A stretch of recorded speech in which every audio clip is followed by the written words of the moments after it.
Assalamualaikum warahmatullahi wabarakatuh. Perkenalkan, nama saya Agnes Salvi Yusafani. Saya di sini berperan sebagai moderator. Saya dan anggota kelompok saya akan menjelaskan PowerPoint tentang kekuasaan dan politik dalam berorganisasi. Pengertian kekuasaan dan politik organisasi.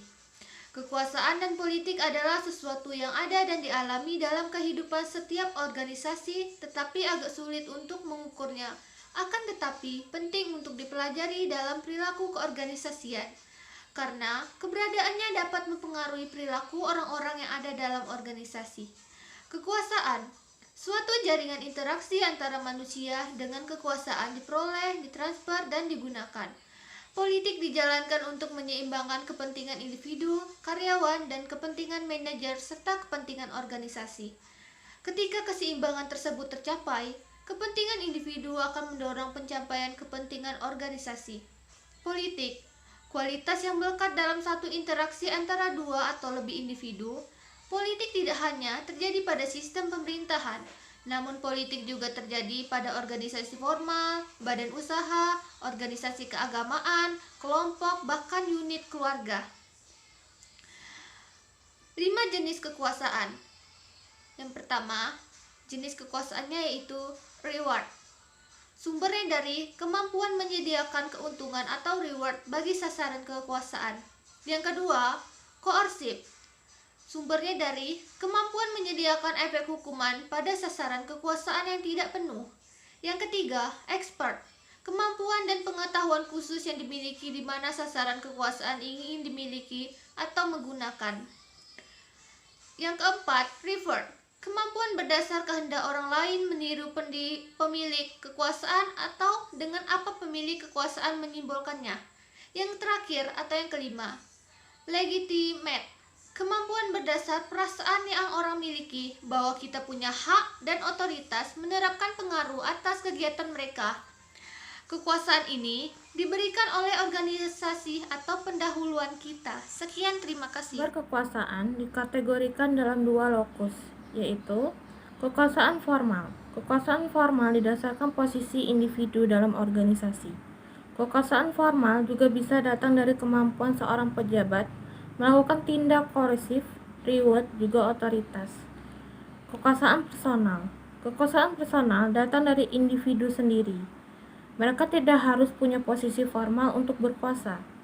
Orang-orang yang kompeten bekerja, kendati bukan manajer atau pimpinan, bisa berkuasa.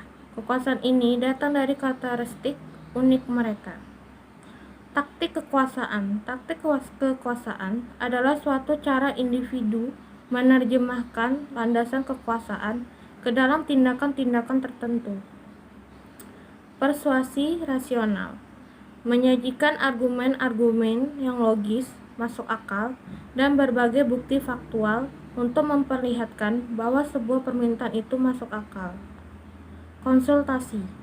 Meningkatkan motivasi dan dukungan dari pihak yang menjadi sasaran dengan cara melibatkannya dalam mengambil keputusan atau memutuskan bagaimana rencana atau perubahan akan dijalankan. Seruan pribadi. Meminta kepatuhan berdasarkan persahabatan atau kesetiaan. Koalisi. Meminta bantuan orang lain untuk membujuk sasaran, target, atau menggunakan dukungan orang lain untuk mencapai tujuan tertentu. Dimensi perilaku politik. Kemunculan suatu politik dalam organisasi dikaitkan dengan adanya perilaku politik di kalangan anggota organisasi. Perilaku tersebut yang membuka ruang yang besar bagi individu dalam organisasi untuk melibatkan diri dalam politik. Dimensi perilaku politik terbagi menjadi otonomi pekerjaan, di mana semakin independen karyawan dalam melakukan tugas, semakin mahir pula kemampuannya dalam menerapkan pengaruh dengan tujuan mempromosikan keinginan. Kedua, masukan keputusan. Keterlibatan dan kerjasama dalam proses pengambilan keputusan membuat karyawan merasa terhubung dengan organisasi. Yang ketiga, kepuasan kerja. Semakin puas seorang karyawan, maka semakin ia percaya pada organisasi. Berikut seluruh proses di dalamnya sehingga keterasingannya dari pekerjaan jauh berkurang. Yang keempat, ada status dan partisipasi pekerja, di mana status dan prestasi pekerjaan berhubungan dengan opini publik. Yang kelima, ada hubungan kerja. Hubungan yang dekat di antara satu individu dengan individu lainnya di lokasi kerja akan membawa pada merembesnya pandangan satu sama lain di dalam organisasi, di mana terjadi adaptasi, persepsi, sikap, dan perilaku politik mereka. Yang terakhir, ada unionisasi. Serikat pekerja akan memutar gagasan dan ide, perilaku, dan kebiasaan politik dari tingkat lingkungan kerja hingga sistem politik nasional atau demikian sebaliknya. Praktik politik dalam organisasi. Setiap aktor termasuk manajer akan menggunakan taktik dan strategis untuk mempengaruhi aktor lain dengan menggunakan sumber kekuasaan yang dimiliki. Secara dekretif, beberapa taktik yang dipakai oleh para aktor adalah sebagai berikut. 1.